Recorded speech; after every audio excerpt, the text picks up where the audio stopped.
Today I'm going to be giving you a closer look at this game cube.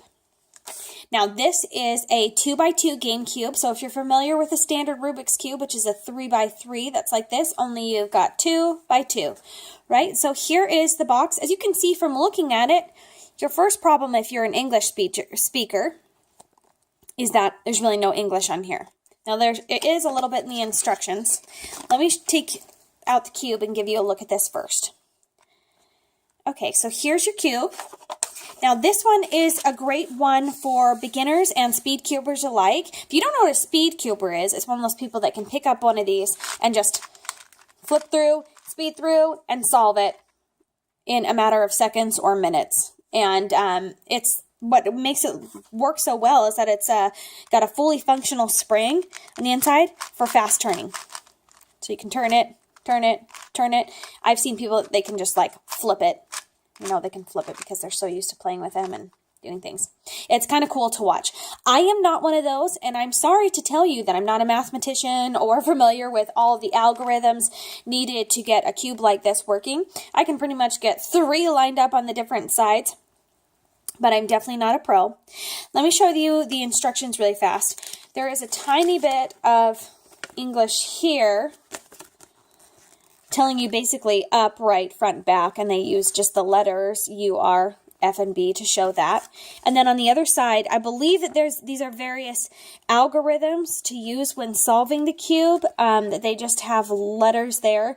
However, because there's just not a lot of English here, I'm not sure which one to use in which scenario. So I'm not really sure that that's quite helpful to me looking at this, but I believe that's supposed to be algorithms or instructions. So not a whole lot of instructions in English that comes along with this product for beginners like me picking up this cube. So the instructions weren't super helpful.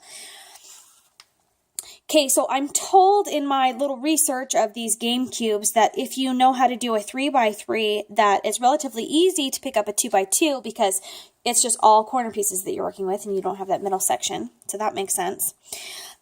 So I did learn a couple of different algorithms, and I'm not super clear on which ones you should use in a given scenario, but I'll just show you an example algorithm that you can use when solving this. I don't know that I have a good side or that it really matters here. So right, up, right inverted, up, right, right inverted. Okay, so there's just specific algorithms that you can learn to solve this, which would basically be just a series of different commands, ways that you turn the cube. So my kids are excited to get their hands on this and be able to play with it. The nice thing about it is there's no stickers on it like the old Rubik's cubes, that the way I used to solve them would be to take the stickers off and put them back on in the right spot and then try to go from there. But this one, there's no stickers on here, so you don't have to worry about anything peeling off and you having to label. Do you remember that? Having to like label it what color it was supposed to be or try to color on there with a permanent marker so that you knew because the stickers fell off. So this one is definitely durable. It is easy to swivel and move all around. So the speed cubers can take this and just flick it and move it in various directions. I obviously don't know what I'm doing there, but it just moves so easily and seems to be just well made. So you don't have to worry about little pieces breaking off or anything like that. And nicely painted on there. So if you're looking for something to keep your kids out of trouble, or maybe keep yourself out of trouble if you're bored and you want to sit and try to figure this out, this would be a great one to start on.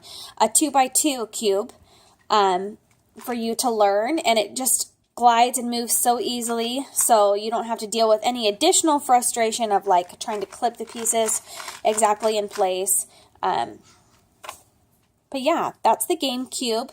Not a whole lot of English instructions, but like I said before, if you're searching online, you can find different algorithms for solving these or watch people do it if that's more helpful to physically see someone do it. So you could pick this up and definitely learn on it. And maybe if you have aspirations of being a speed cuber, this is a great product for you to start with.